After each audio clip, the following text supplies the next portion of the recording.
Hello, welcome back to another fortnight, another episode. I'm excited. Before we start this time, should we give them a little update on our life? What's happened? Things have changed a bit. Oh yeah, of course. We started work. What's wrong with you? I started work, you've moved. Okay, yeah, let's. Yeah, we can give them an update and then get into the topic. So what's been going on in your life? So what's been going on with me is that I started a new job recently. And it's taken her away from me. No, listen. No. With everything. What? No.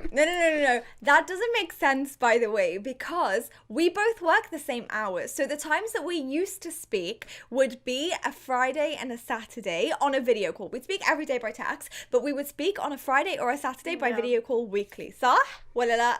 Is that true or not? Yeah. Okay, last weekend Correct. you moved to Riyadh, صح ولا لا? That's the other news. I moved to Riyadh.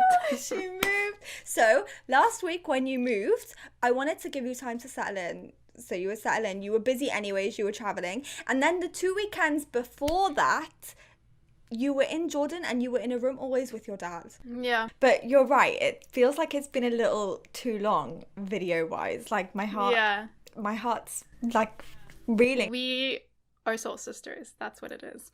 Khalas, should we get into the topic? Let's get into it. What are we speaking about today, my soul sister? Okay. Hello. So my soul. Should we have called this podcast "My Soul Sister"? No, I like our name. Yeah. But it's very cute, like dear soul sister. Oh. But we're speaking about vulnerability. Yeah.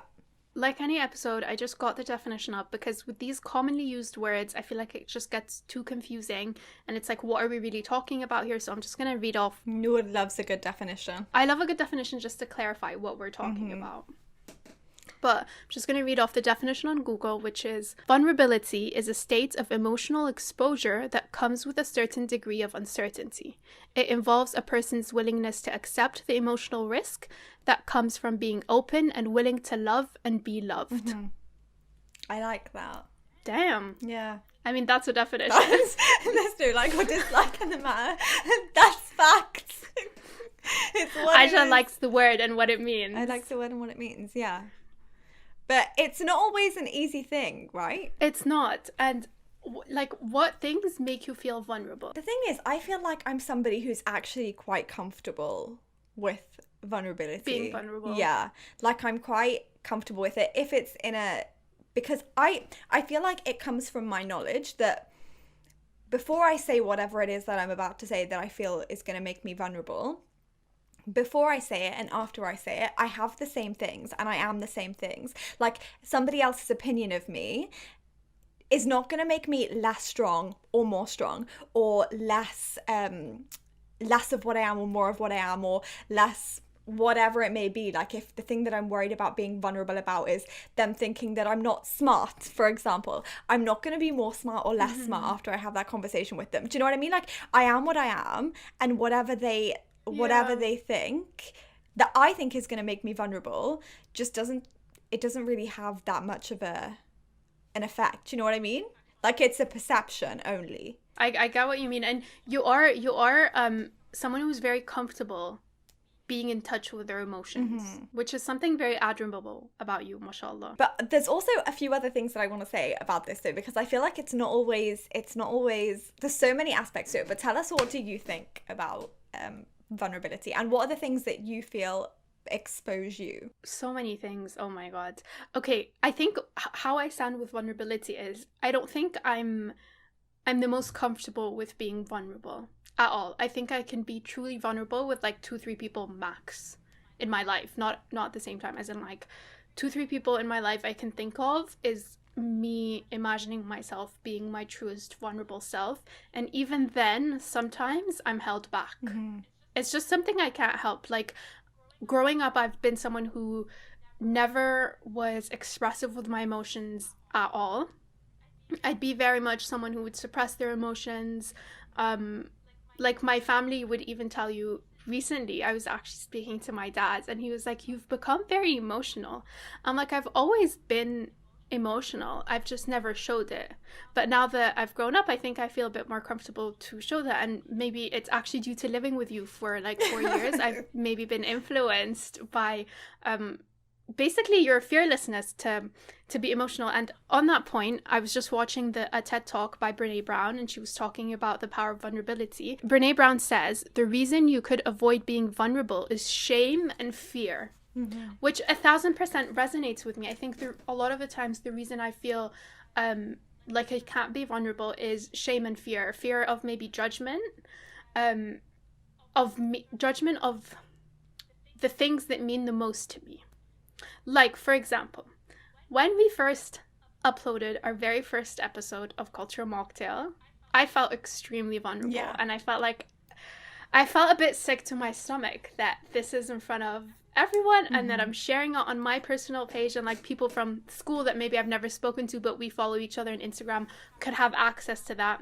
Sometimes when we post something on Culture Mocktail that I feel like is me being vulnerable, and I obviously feel very comfortable on this podcast to be vulnerable because I'm speaking to you. The thought of how many people watch after, I block it out when we're just speaking. When it's like 8 people watching. All you 8 people, I'm not thinking about you whilst we're recording. We can't. Yeah, so sometimes when, let's say we post a reel of me being vulnerable, I don't know if you realize, but I sometimes wouldn't share on my own story, on my own Noor Abu Saif story, like my personal Instagram account, because I would feel, this is till today. It's probably something I need to work on and be better with. But I feel very exposed. Even us doing the video element of this podcast, the first time I kind of shared the first IGTV that we did, shared it on my own story, I felt quite vulnerable. I think what makes me feel vulnerable is something that is so close to my heart. So this podcast is really close to my heart. You know, when we had a YouTube channel in uni, and then it circled because my mom exposed me. Oh my god. I felt vulnerable. And the reason I think I felt vulnerable is because in my YouTube and in us doing YouTube videos together, I was my truest self. And I felt like the way that my mom was circulating to people who haven't seen me in that light made me feel very exposed. And vulnerability gives you that sense of exposure, that sense of letting people in, but not wanting to let them in because it's so close that they know the deepest or like the most authentic part of you. What would you say are the main emotions linked with that? Is it fear? Fear. I think the way Brene Brown explains it, when she says that it's all circulated around fear and shame, is true. Like maybe being shameful to expose your most authentic self. But what's interesting is that she says that it's the gateway and the birth of joy, creativity, belonging, and love. And like us being vulnerable in this podcast allows creativity. Because we end up doing something that is really creative, or you being vulnerable with your friends is kind of the birth of love. And love usually even starts at 2 individuals being vulnerable. Yeah. You were going to tell me a point about the podcast and vulnerability. Guys, I've never heard what Aisha's about to say now. She saved it for the podcast. It's an exclusive. I do think there are so many benefits to vulnerability, right? And I do think that I'm the type of person that I like put myself out there. I do think that vulnerability is like a bridge between you and whatever it is, like whether it's you and the people that are in your life, the people that are closest to you in your life, whether it's you and your dream job, like you're gonna have to be vulnerable to rejection, to like putting yourself out there and like being rejected because nobody gets what they want the first time round. Like no matter what it is that you want in life, I feel like you have to be vulnerable even with yourself. Like I think self-knowledge, to be able to like understand what you want from your own life and even live on a life that's a higher vibration.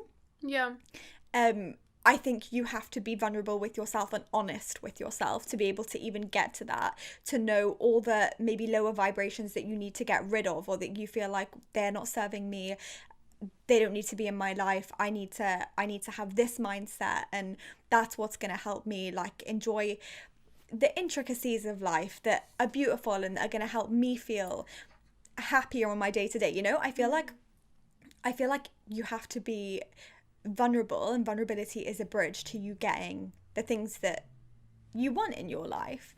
But you know, it's funny because when I felt very similarly about some of the episodes that we didn't. I feel like some of the episodes that we did right at the beginning, like where I felt really nervous, you felt less, and where you felt really nervous, I felt less, which was good. Yeah, like it meant that we wouldn't just end up scrapping an episode because we had one person that was at least being like, no, like it's good, whatever.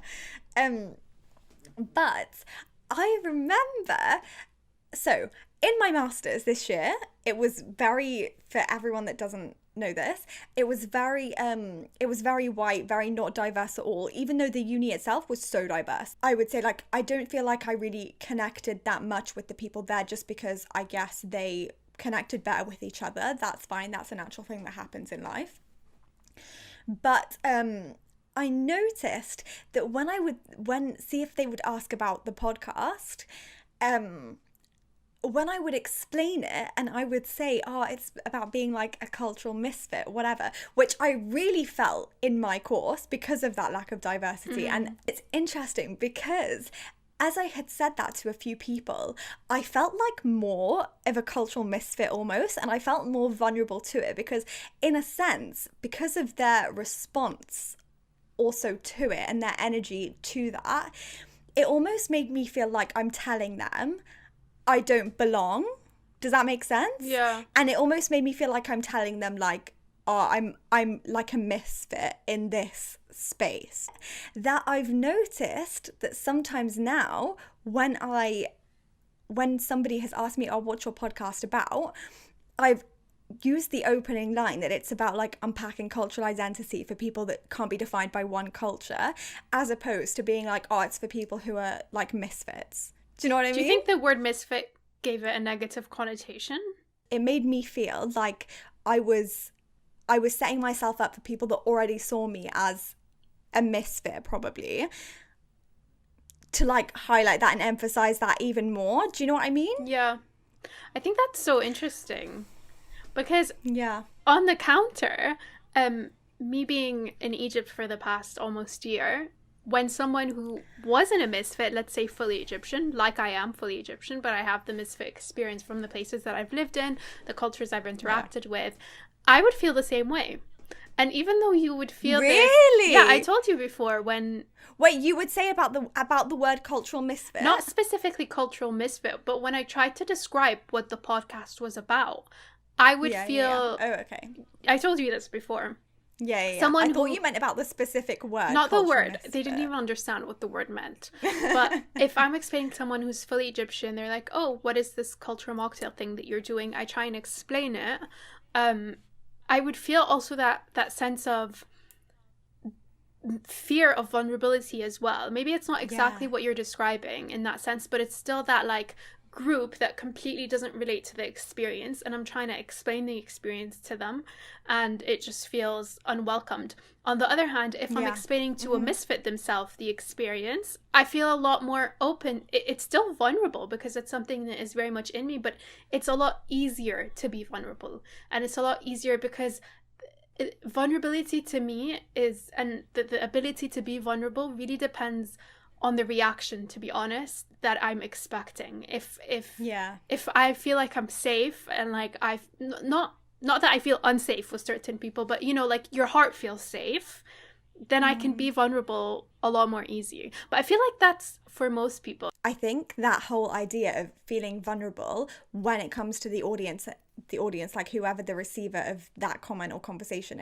is literally almost like the definition of vulnerability. Like we're afraid that our comment is going to be received and make us look a certain type of way that we don't feel like we want to be viewed as, right? Yeah, I think that's quite common in how people like express themselves. There needs to be that receiving end that's accepting and understanding.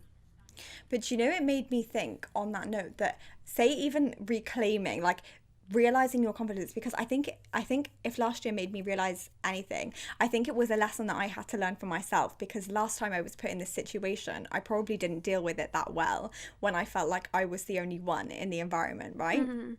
On my placement year. So I feel like last year it probably had to happen for me to become truly comfortable with being that cultural misfit in the situation where you don't have somebody that's like you, or you don't have the people that you love around you, like we've had for the past 4 years in uni, you know. So I think that was something that was needed, but it was also something that made me realize, and maybe it's easier to say now that I'm out of that environment, because I know that I'm somebody that the environment that I'm in affects me. I don't know if that's everyone. That's 1,000% everyone.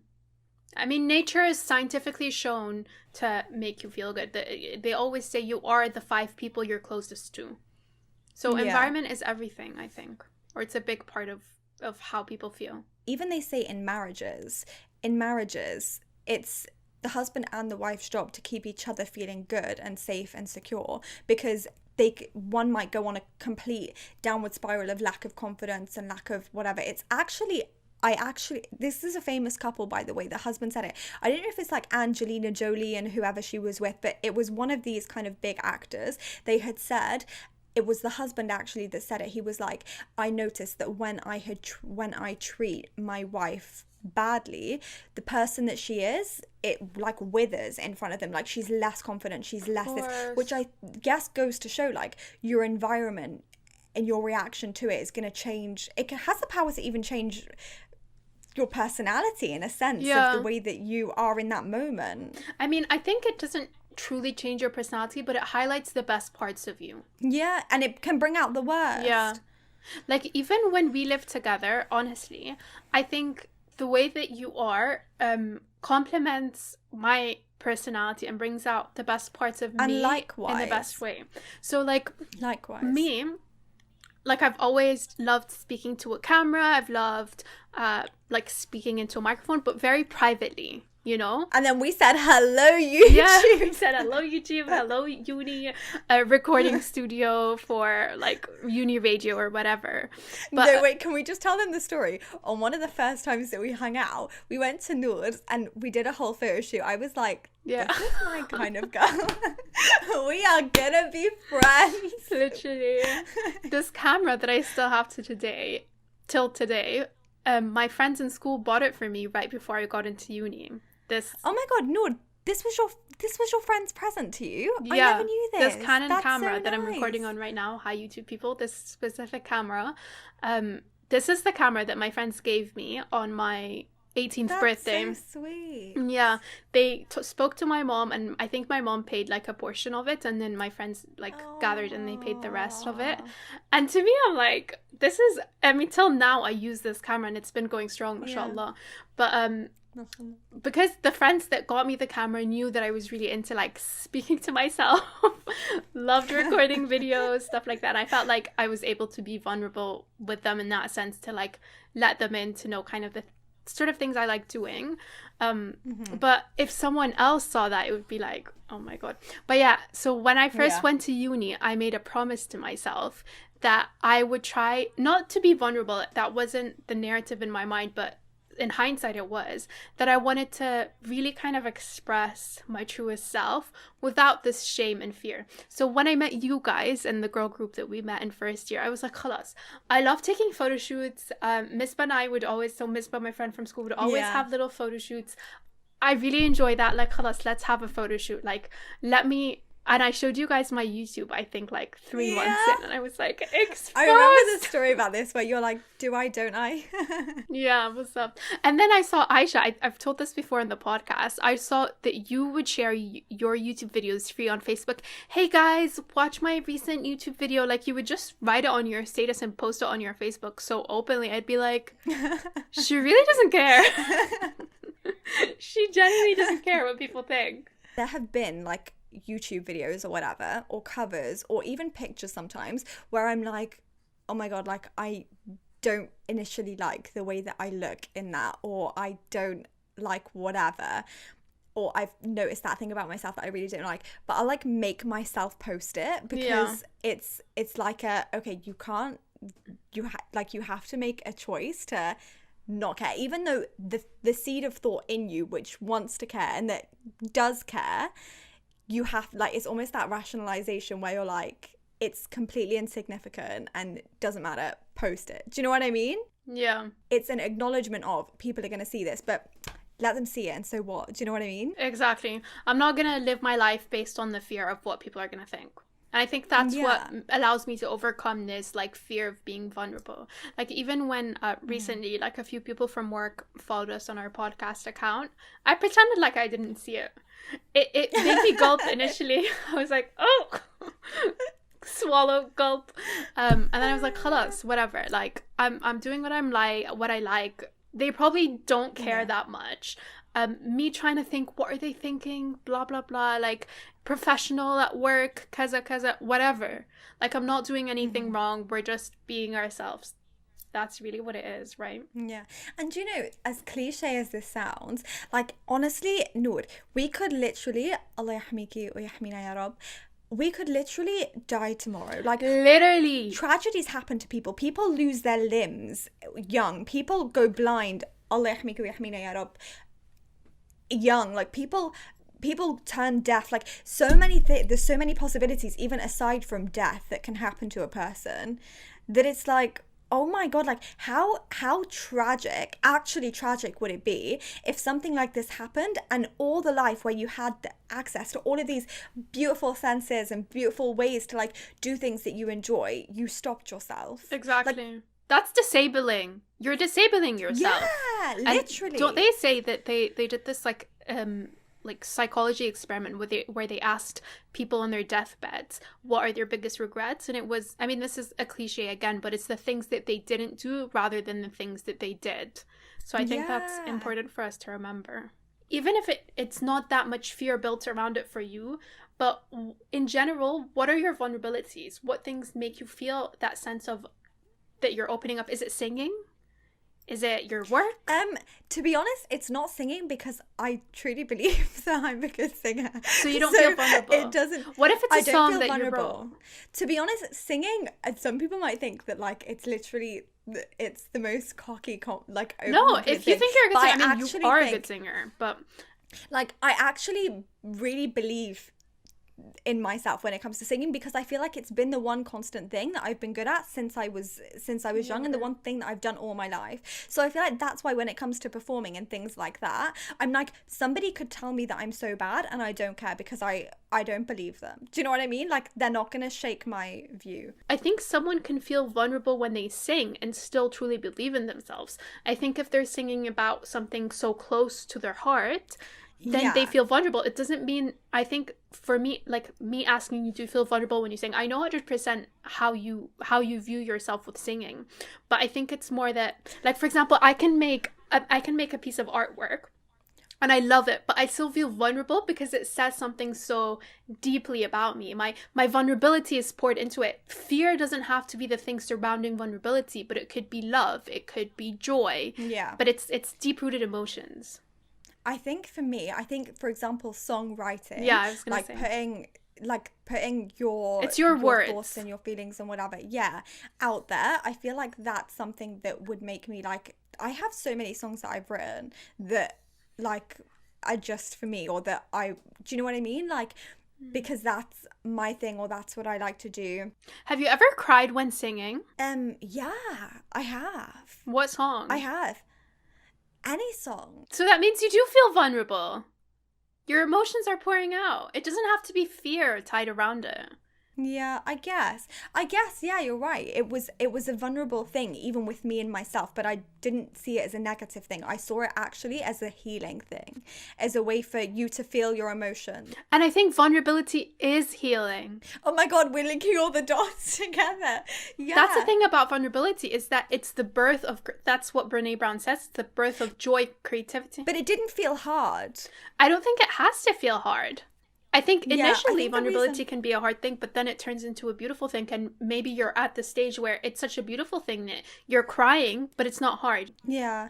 I think because, alhamdulillah, I don't feel like vulnerability is a hard thing for me in general, really. Yeah. Like, there are things where definitely, like, I might feel like, oh, is this a bit too exposing, or is this a bit whatever? But I think in general, that's when you asked me that question, I hesitated, because I guess because of the conversation that we just had before about vulnerability being more linked to fear. I was thinking about it in terms of fear, but not in terms of fear. Yeah, I feel like there's moments where you're vulnerable with yourself in journaling, in songwriting, but like I say, that doesn't feel like it's it feels like it's something that's actually needed. Do you know what I mean? Like, you know, if there's something that's really like on my mind, or that there's really something, usually they're the occasions when I'll actually make time to like journal or write a song or do whatever it is that I need to do, because that's what helps me get it out of my system. So it's actually something that I need and I have to make time for. Yeah, and I think it's so nice how you have been journaling since you were younger. And I think that's a form of you kind of allowing yourself to always be vulnerable with yourself. Basically exposing yourself to yourself. Yeah. But then I think, okay, let's talk about vulnerability in the sense of issues between you and people that you're close to, okay? Like, you feel like there's something that's bothering you in any type of relationship, by the way. You feel like there's something that's really like bothering you, and it's like niggling at your mind, and you maybe you're afraid to address it, or maybe you're not. Like, what's your relationship when it comes to vulnerability and communicating how you feel with the people that are closest to you? I think confrontation and vulnerability, in that sense of the situation that you're talking about, can come hand in hand, but I think there's a difference between them. So I think confrontation with the people that I truly care about, I think I can be very confrontational. With things in general, I don't think I'm the most confrontational person, because I don't feel the need to. If it's something that is truly hurting me, I think that I would speak to that person. Would you feel vulnerable? Would you feel exposed in any way? Or would you find it quite easy to be vulnerable in that situation, do you think? I don't think I feel exposed. It depends what thing bothered me. Let's say it's something that I think objectively can be seen as a stupid thing to get upset about, then maybe I would feel exposed, because I feel like objectively I know that, and I think I'm someone that's very aware of subjectivity of how I see things, but then objectivity of the logical way that these things appear. And because I'm very aware of both subjectivity and objectivity, sometimes that maybe is a barrier to my vulnerability, because I can see that in hindsight, this is very stupid. So I can feel exposed in that sense. But for the most part, I think if it's someone I really care about and someone I really love, like with you, whenever we'd get into maybe like little disagreements or like arguments, I guess, I think I would find it quite easy to speak to you about it and like be quite vulnerable for you. It's not enjoyable, but I think it has to be done for the relationship to get stronger, and for us to make sure that there's like no elephant in the room, or no like little hinders there. Yeah, but I think because of the way we do it and the way that we communicate, and I feel like we find it easy, alhamdulillah, to like be open with each other, that I wouldn't even call them arguments, because they're all productive. Do you know what I mean? Like, do you know when people say argument, it's almost like a screaming match, or people are being bitter or not nice towards each other. That's a fight. I think people need to that's a fight, like distinguish between an argument, which is basically a disagreement. Like, we're arguing on opinions, but we're doing it very productively. When people are afraid to have that vulnerability with somebody, they hold on to like bitterness, or what they like think the other person meant, and the other person never gets to like explain what they actually meant, and it just comes into this whole mess when people don't want to be vulnerable. That it creates almost more problems, when if you feel safe with the person that you're speaking to, I feel like it allows you to be able to open up and be like, okay, look, this is bothering me, even if it's stupid, even if you know that it's like a stupid thing, you just want to get it off your chest. Yeah. Do you know, I want to say, this is just a connection I made now, but I feel like my favorite podcast is when we make connections live.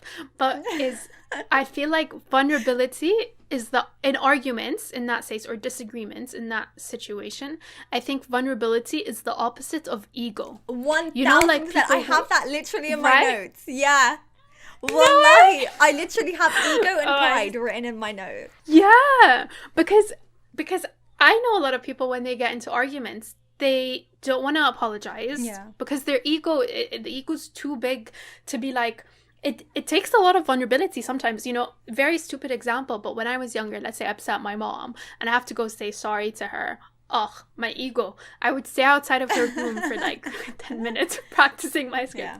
Mama, and I asked for, Mama, I'm sorry. Like, practicing how I'm going to say it, because especially as a 14-year-old or teenager, whatever, ego's quite high and pride is quite high. You want to say the last word. Yeah. In the 14-year-old phase, everyone has a huge ego. The problem is, a lot of people don't grow out of the 14-year-old phase. They don't want to apologize. They don't want to objectively look at situations, and they don't want to be vulnerable because it basically makes them feel weak. Yeah, 1000%. And I think that is a sign maybe that they in themselves, they feel too exposed, or it's pride and they feel like they don't want another person to have an upper hand, because in their mind it works that if they apologize first, the other person won, when I feel like it's so damaging. Look, the people that are closest to you are the people that you feel safest with, right? And I think in a situation where say you're trying to salvage any type of relationship, or just trying to salvage an argument or a disagreement or whatever it may be, I think if you're faced with somebody who isn't willing to put away their ego and their pride, then I don't feel like they care enough about you in the first place to make this a nice, smooth sailing relationship. Do you know what I mean? Like, I feel like that would be such a red flag. Their ego and their pride is more important than you. If it's a very close relationship and you're being vulnerable, you also need to feel like you're in a safe space for you to express all of these things that you want to express. You have to feel like that. The person needs to make that space for you. I think, though, to that, and that little thought sometimes where vulnerability can make you think like, oh, it's a thought passing in your mind where you're almost like, do I want to expose myself in this way? I think it's almost that reminder of, I'm going to say how I feel because this is how I feel and I care about this relationship. And I think human connection and the love that you have with people is more important than anybody's feeling of whatever it is that they might have, that I'm going to just say how I feel unfiltered for me, if not for anything else, and for the relationship. Yeah. So if the person then reacts badly, or if the person then comes out and was to react in a way that shows ego or pride, I don't feel less because of it. Maybe I just feel disappointed in them that they reacted that way. I think if I'm disagreeing with someone who has so much ego and pride, I feel like it really stomps on me. Like, it becomes really hard for me. And I think that's kind of maybe the difference between you and I, is that in the situations when I'm speaking to just ego and pride, rather than an open, safe space, I can't be vulnerable. Yeah, it's too exposing. And sometimes I feel like it makes ego and pride rise in me. Yeah. As a reflection. I try for it not to, but sometimes if that's what I'm speaking to, I could become defensive in that sense. Yeah. It's really hurtful to open yourself up like that, and not be welcomed in. To be honest, I would be keen to go in and be like, look, this is how I feel, this is the reason that maybe we stop talking, or the reason that we don't speak anymore, and I feel all of this, and I want to explain to you the steps that led us here, because I know that there's a human inside of you, away from all of that pride. I know that when you're sitting in your bed alone at night, like, that you can't truly be happy with all of this pride in you. You can't truly be satisfied that this is the way that you are. Surely, like, I refuse almost to believe that I feel like when you approach somebody in a human I think sense, pride makes you an angry person. It definitely makes you an angry person. But I think when those people that have a lot of pride are approached by somebody who is so willing to be like, this, just the human element, like, this is how I feel, being vulnerable with them, I like to think, I don't know if this is almost wishful thinking, but I would like to think that it would help them see that, wait a second, I don't need to be so prideful. I don't need to have all this pride. Like, somebody's coming and opening up to me with how they feel, so I feel maybe like I can do the same, in a sense. Mm-hmm. And I think you're right. I don't think that's always the case, but I have experienced times where I've been the person to take initiative to be vulnerable to maybe someone with pride and ego, if it really matters to me. Yeah. And it has softened them up. Yeah. And it kind of breaks down the ego and pride. I just imagine ego and pride as these big monsters inside. Yeah. And I feel like it kind of attacking it with vulnerability breaks it down and allows the human inside of them to, it's not that they're not human before, but it allows them to be vulnerable as well. So I think your approach really works. But I think it's almost on the vibe of killing with kindness. Like, it's the same kind of thing. I think when people are approached, like, you hear all the time, like, these trolls on the internet, these whoever it may be, like, when they're approached with kindness, like, it almost shocks them for a second that, wait a second, like, somebody's being nice to me. Do you know what I mean? Yeah, like, what is this? There comes a point where you then have to receive instead of being the one to give, because that's a natural human thing. Like, and to be the one to give all the time can be really hard. Like, people, you can't keep giving and giving. It drains and giving. you 100%. So I feel like there comes a point where if you feel safe with this person, if you trust that you're able to communicate everything that it is that you want to communicate, and you feel like this relationship is worth squashing this issue, then I feel like go do it. Because I feel like at the end of the day, I'm the type of person, at least, that would only regret letting pride or ego ever get in the way of something like that, you know? But like I say, I think that comes with an extent, because otherwise you can only face a lack of that from the other side so many times before khalas, that's it. Like, now that person needs to approach you with that same energy for you to ever take the next steps. Do you know what I mean? I think there's definitely a time and place for vulnerability. Not even just in relationships and arguments. I think that for sure. Like, I feel like there's only so much you can be vulnerable with someone without receiving the same energy.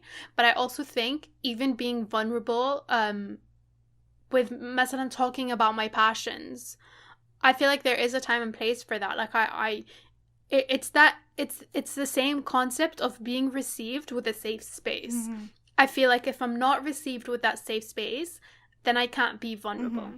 I can maybe be vulnerable with myself, but not with others and not with people. And that might hinder potential connections, but so be it if I'm not approached with the same attitude. Like, I've even found this in times when, let's say, I was meeting new people and I felt like their energy wasn't matching mine in the sense of that openness and friendliness. I can't be vulnerable with you then. Maybe vulnerability in that sense isn't deep, but it's just me exposing a bit of myself to you so that we can build a connection or a friendship or a work relationship 100%. Or whatever it is. It's a give and take. In my placement year, like the year that I worked in uni, I felt like sometimes with certain co-workers, it was really hard for us to build a connection, because even though I tried to take initiative to provide a work type of vulnerability, which is not that deep type of vulnerability, just a general human connection. You're putting yourself out there. Yeah, basically putting myself out there. They're not providing me the space. Then no, khalas, the time and place for vulnerability is not in that specific situation, and that's fine. Mm-hmm. I agree. But it does feel quite hindering. Mm-hmm. Do you think that there is a lack of self-respect or self-worth that somebody who continues to be vulnerable might have if they're able to keep putting themselves in situations where they keep getting shut down? Do you think that is at all linked with a lack of self-worth or self-respect? I'm thinking about this because I'm thinking of specific situations. I think sometimes, it's a lack of self-respect, but it's because you're so into your emotions that logic is almost shut off, you know? Let's say, for example, a relationship ends and you continue to pursue that relationship, whether it be a friendship, a work relationship, a romantic relationship. You know that the other end of that relationship is completely put off from you. They don't want anything to do with you. They don't want to be with you. They don't want to work with you. They don't want to be your friend. If you continue to put yourself out there to that person, you continue to express your love, your emotions, your eagerness to work with them. I think a lack of self-respect is there because I understand the eagerness and the passion that is tied with that vulnerability, but I think at some point your logic then needs to come in and be like, you are putting your energy and you're pouring into your energy into something that is not being returned back to you, and that's just the end of that relationship, and you need to put your vulnerability elsewhere, in somewhere that is going to respect it and give it its worthiness. Yeah, I agree. I 100% agree. And I think as well, not only that, but I think that's where there's a fine line and there's a balance, because some people can go into that mode straight away and have that aspect of pride and fear where they're like, no, they need to come to me, or I need to, do you know what I mean? It comes in, I think maybe when it comes in quickly, that's before any type of issue can be solved or any type of relationship can be formed if it's in the workplace. I think that's when it's pride and ego. But I think what you're saying when it comes to self-respect is something that if people feel safe enough in whatever kind of space or relationship that is, to go out and try and make this work. And if it's something that they care about, I truly believe that they should try once, try twice. But after that, after that, that's it. You can't keep trying. You have to then have a level of self-respect, and that's not pride or ego. That's valuing yourself and realizing that you're not going to put yourself in spaces where you're not welcomed, because you deserve more than that. I do want to say, for example, with this podcast, you know, we reach out to guests sometimes to ask them to be on our podcast. The rejections, guys, that we faced. Oh my god. And the scene messages. The scene messages, don't even get me started. But I'm immune to them. I have a scene vaccine in me. I'm immune. I wasn't ready for the last scene, I can't lie. I didn't even want to look at that one. Sometimes ignorance is bliss. Like I tell you, when someone I know follows our Culture Mocktail page, I pretend like I didn't see it, because ignorance is bliss at some points.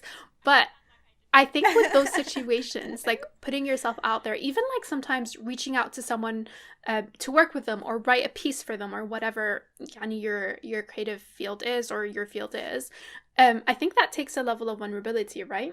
And maybe let's say you've wrote an email, you followed up twice. It takes a bit of vulnerability to follow up, to be honest, on an email after you've not gotten a reply, or on a DM after you've not gotten a reply. I think that's the same situation. Like just to give an example with Culture Mocktail, it's felt that way sometimes, where it was like, "Khalas, we can't run after this person. They're clearly not interested. We can reach out once, twice. That's the limit." And I think our limit is 2 times. We respect. What do you think our limit is? I think the limit is 2 times. Maximum. Think it's 2 times. After 2 times, that's it. Maybe that applies to work. It applies to everything. Yeah, it really does. I think vulnerability on different levels is it's part of human connection. Like we said, whatever that form of connection may be, it's very important to form a connection. And even when we have guests on, it's like we want to create a safe space for vulnerability to be had, like to be expressed. Exactly. And I feel like that's why when it comes to your personal life and your closest circle, those like 2, however many people that you feel like you can truly be vulnerable with, and they know the intricacies of you, I think that's why then they're even more special, because I think that comes with 2 people who both view this space as a safe space and both feel safe with each other. And to your point about when you were saying there can be vulnerability in those situations, I remember that I wanted to say this, when you're able to view a situation as both subjectively and objectively. I think that no matter how stupid you might think your view is and how exposed you might feel to say that, I think the people who are truly care for you and who truly want you to feel 100% comfortable in your relationship with them, any form, I think they are never going to be the ones to make you feel stupid for feeling that.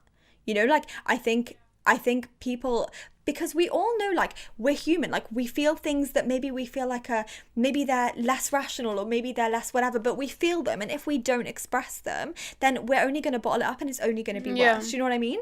That I feel like those people that truly make that safe space for you and that truly care for you and that truly care for the relationship that you've built, I think nothing is stupid. Yeah. You know? And they should make you feel like nothing is stupid. I just wanted to ask, do you think vulnerability is something that you've learned or something that, is it nature or nurture? like being able to be vulnerable. I think definitely a huge element of it, like when you read more about it, when you grow up, when you're faced with situations, you learn to either be more vulnerable, less vulnerable, adapt yourself to situations in order to survive better, I guess, and exist in this world more peacefully. Just as an example with me, when I think of myself as a kid, the only way that I was able as a child to fully express myself and my vulnerability is within my own space, whether that be doing art, drawing, playing, dancing to myself, speaking to my camera on my photo booth. I just felt like I was only able to express my vulnerability in my own space. When an external person would come into that space, all these things would be shut off, and a lot of people would call me like, oh, you're so strong, like people in my family, like you know how to handle any situation, you don't feel you don't let your emotions get in the way of things or whatever. But they did. I was just really good at hiding them. And I think the reason that I was really good at hiding them is because I felt quite misunderstood a lot of the times, because especially as a child, I was more introverted than I am now. So I felt like no one understood me. I felt like I was in my little world, my little bubble. And this misunderstandment, this like basically feeling misunderstood, made me feel less vulnerable. But for you, how do you feel like you've grown into being quite comfortable and happy with being vulnerable and it being quite a positive thing for you rather than a negative, fearful thing? I think I was always naturally expressive and naturally comfortable to be vulnerable just with myself, whether it be journaling or not. But I wasn't always a good communicator, I don't think. I think I learned how to be a better communicator with age. Very naturally. Yeah, which allowed me to better communicate the things that I felt whatever kind of way about as I was older, which I probably wouldn't have been able to express when I was young. But I was always very in touch with my emotions. I feel that when it comes to relationships, all types of relationships, I used to be the kind of person that would have more pride and more ego, for sure. I definitely had more pride and ego, especially as a teenager. Probably, honestly, until I was about 18. Like, I would still have that element of pride, like, okay, you don't want to speak? Okay, cool. But I realized that that's because I didn't truly care about those friendships. Like, I cared about them like the way that you would care about a person, like, you know, but not like I really, really cared about these relationships. When it came to uni and meeting you guys, I feel like you were people that I genuinely felt like I really loved, you know, like, and we lived together, we spent so much time together that I think kind of changed that, because these were now relationships that I cared about having in my life, you know, and that I wouldn't want to. I remember there were two actually big instances where I realized, wait a second, I didn't want to have an argument and make this person feel bad. Like, I want to apologize. I feel like I'm someone who's quite okay with apology. Don't feel like pride or ego towards it. If I feel like I'm in the wrong, I'll apologize. And it's one when I was about 14 with my mum. I remember having an argument, being like sassy or whatever, and then thinking in my room, I was like, wait, I don't want to have made my mum feel like that. And since then, like, that was it. Like, I never like responded like snarkily or sassily or whatever, maybe like once or twice, but very, very, very like and then limited, always keeping yourself in check to make sure you don't make her feel that way. You know, I think that takes a high level of emotional intelligence. I think the majority of people on this planet don't think like that. I think the majority of people aren't considerate. I feel like maybe it's because then they don't care enough about whoever it is that's on the receiving end. I feel like if you truly care about who's on the receiving end, that's when you'll change your actions. Like, and then the second one, Noor, was us. So in second year, when we argued, like that's one time we actually argued. That was not a productive argument. We were literally like shouting in the car. Yeah. That after that you were shouting. Oh my god! After that, I feel like you unlocked a memory. I forgot about this. That time is another time I remember thinking, wait a second, like that, I really care about this person, and that didn't make me feel good. I didn't communicate how I felt at all in the right way. So I feel like that was a lesson both with communication and with vulnerability, because I learned to communicate in uni through these things where I feel like it's for the relationships that you have, you know, where you realize, in my experience anyway, you realize the importance of communication because of how much I value the people that I love so much, right? Yeah. They're almost catalysts to be like, okay, I need to communicate exactly what it is I mean, with no like emotions that are in the mix, because I'm not just saying how I feel. Do you know what I mean? Yeah. But also, Noor, I think even it's funny because you're telling me that when we lived together, maybe it made you more able to express your emotions. But I think on the other end, on my part, living and being so close with you had made me so much more understanding. Yeah. I think before I would have been quite happy to just cross my arms and be like, no, they did this, obviously because of this, and that's it. Like, I would jump to my own conclusion and I would be quite happy about that, and that's fine, whatever, that's it. But I think you really helped me understand that, like, there are so many other reasons why somebody might do or say or whatever something than just the conclusions that you come to in your own mind, and that, like, almost teenage attitude, you know, which a lot of people sometimes have, like, even in their adulthood. So I think all of these things combined are things that would have made me feel okay to be vulnerable, but also because I feel like vulnerability is a strength and it is an important thing in the relationships where you feel safe and where you're met with an energy that's willing to, like, listen to you, to have that, you know. And I feel like it's something that people should do, like we said before, once, twice. If they're not met with that again, that's it. The other person can then make that same effort if anything's going to change, you know. Yeah. But you know, Aisha, even in that situation of us like yelling in the car, shouting in the car, if one of us, I think it would have been very difficult. This was so long ago, but I think it would have been very difficult if one of us... Can we give them context? We were literally 18 and 19. And now we're 23, 24. Or 19 and 20. Yeah, now we're 23, 24. And I think it was our first disagreement ever. Yeah, it was. But yeah. Oh, I was going to say, in that space, I think it's very difficult to be vulnerable. If there's shouting, if there's yelling, neither you or I can suddenly just be vulnerable, because the space isn't created. Like, I can't suddenly just be like, this is why this made me feel this way. It's just defense mechanism, because if someone's coming at you shouting, you're gonna shout back. Like, that's usually what happens. And actually, this is quite common in marriages, in whatever. It's quite common in a lot of things. And I guess sometimes some people, the way they argue is have a really heated argument. But the problem with heat is that it can cause disrespect, I think, a lot of times. Mm-hmm. But I think we learned, even I remember that night, I think we spoke, and then we spoke about it a time after. Literally straight away, we went into our room and then we spoke afterwards. I came to your room. Like, we went into our room for like 5 minutes. You did. Do you know, I felt... And then I went and felt so bad. Do you know... that I bought all the vegan sweets. That's crazy. But yeah, no, sorry. You were saying... Yeah, I was just wanting to say the point of this, like, heat. It's very hard to be vulnerable in that heat. And I think when that heated argument becomes habit in that relationship, whatever relationship it can be, it almost becomes kind of like the default learned behavior of how you argue with that person, and that's when it can turn toxic. Because very easily, let's say if this situation of us yelling at each other in the car could have gone both ways.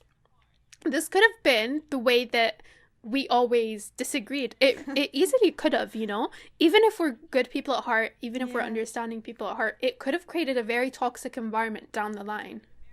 But I think that would have meant that we didn't properly care about each other and didn't know how to communicate, because we wouldn't have made the effort to communicate. I think you need to make, if you truly care, you're gonna put those things aside and you're gonna have that conversation. You know, I don't think so, Aisha. I think a lot of people can truly care about each other. They just don't know how.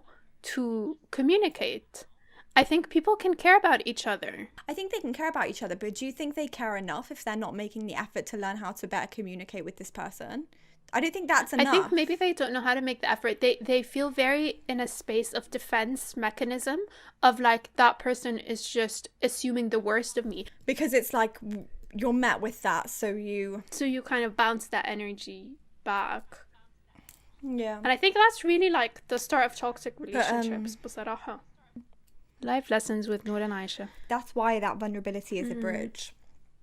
And that's why it can give you so much. Like it can open up the doors for such an amazing relationship between two people, but it can completely, if you're not willing to do that and you're not willing to put pride, ego, whatever it is aside, then you're blocking your own blessing. Which is in correlation with what Brene Brown says about it being the birth to all of those positive emotions. So thank you so much for watching. We hope you guys enjoyed this episode. Make sure to subscribe because we've just started this YouTube channel. Subscribe right now. It's very easy. Just click. All you have to do is press the button. And join us on Instagram and TikTok where we continue the conversation. We are at Culture Mocktail, so make sure you head on over and we will continue the conversation with you over there. Embrace your mocktail And keep flourishing.